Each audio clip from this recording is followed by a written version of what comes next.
Hello, everybody. Mark Levin here. Our number, 877-381-3811.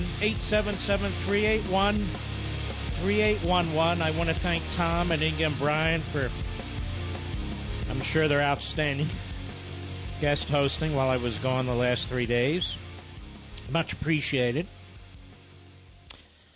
And I come back and really, what's changed? What's changed? Well, we have more information.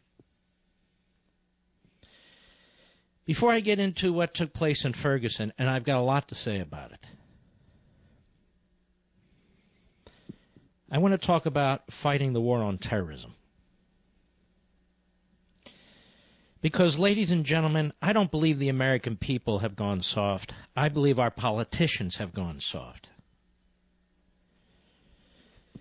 They've spent years attacking waterboarding. The far left, John McCain, Rand Paul, waterboarding. They call it torture. It's not torture. Was used 2 or 3 times, including against the man who decapitated Daniel Pearl, the Wall Street Journal reporter. And so we debate waterboarding, and over and over and over again. It's debated on the Senate floor, on the House floor. It's written up in the editorial pages of this paper and that paper. The Sunday shows, every show, waterboarding, waterboarding, waterboarding. This is not how a nation wins a war. Waterboarding's the least of it. You know what we used to do in World War II? Do you want to know what the greatest generation used to do to the Japanese? Because the Japanese didn't like American prisoners. They would torture them. They would murder them. Do you think waterboarding would have been debated during World War II? They claim it's torture. Unilaterally surrendering to the terrorists in many ways by refusing to use tactics in the shadows, behind the scenes, away from the cameras that work against barbarians. We have a political party that is organized around the argument that Guantanamo Bay should be shut down. Why? Yet they insist on it. They insist that terrorists should be treated as common criminals in our civilian courts, not in front of military tribunals. And the way you characterize an enemy, the way you imprison an enemy, the way you try an enemy, if you try an enemy, matters. Claiming terrorists have due process rights when they damn well do not have due process rights. Whether they're Americans acting as terrorists to attack the nation from within, or foreigners who seek to do the same thing. You lose your citizenship as a matter of federal statutory law if you join terrorists who are committing acts of war against the people of the United States. Due process, they keep saying. Due process. And we haven't learned on immigration. How many of the 19 terrorists on 9/11 overstayed their visas?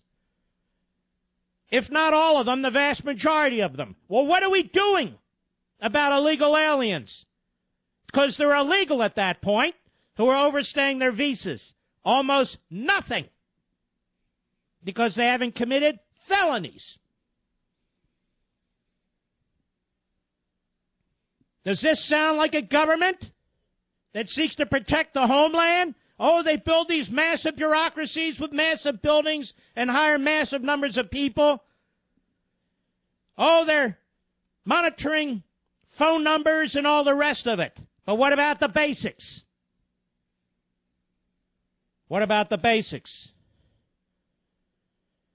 Visas expire, and we don't enforce immigration laws. Our southern border, and it's not the only one that's open, but it's open.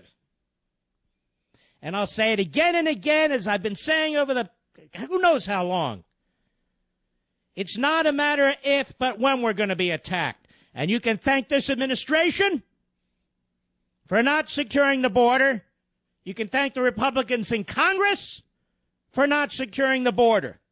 It's all politics. It's all politics. The President of the United States, I said this on Hannity Thursday. I may play some of this on Hannity TV, but for now, let me just sum it up. Especially now, you know, folks, an American's decapitated in the middle of the desert by some British Islamo-Nazi puke. This puke, this punk, ties one of our citizens up behind his hands behind his back, lifts up his chin, and saws his head off. Is it too much to expect this pathetic president to spend more than 5 minutes on it? And I know I speak for millions of you. If you were president, you'd take much more decisive action than that. Well, Mark, we don't know what action he's taking. I said appearances matter. This man should have been in the Situation Room with the press there, with the Joint Chiefs of Staff, with the head of his national security team, with the director of the CIA. He should have been there with the president pro tem and the Senate Majority Leader and the Republican leader. He should have been there with the Speaker of the House and the Democrat leader in the House. And he should have been there and made a statement.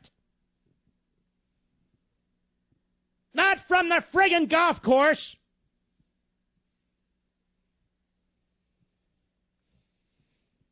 You should call back Congress. A joint House-Senate speech in front of Congress, in the House chamber, before the American people. He should rally Congress. Rally the nation. Rally the world.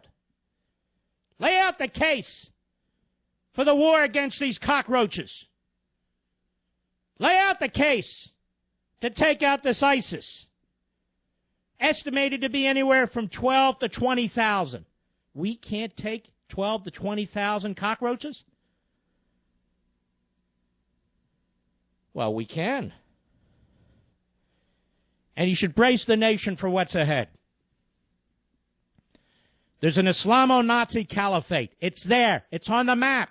Syria doesn't exist anymore. Iraq doesn't exist anymore. Look at them.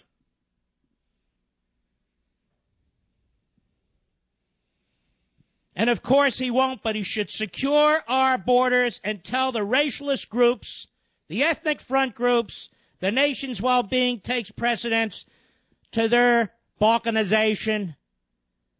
And that's just the way it is. But he won't.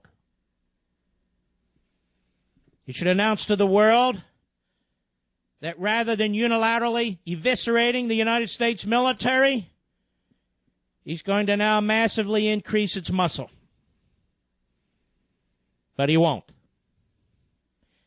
He should announce there'll be no more releases from Guantanamo Bay, and there'll be no more trial of terrorists in our civilian court system, but he won't.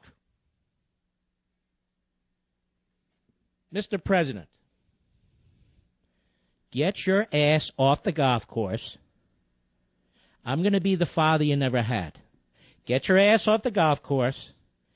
Get the hell back into Washington, D.C., act like a president, or get the hell out.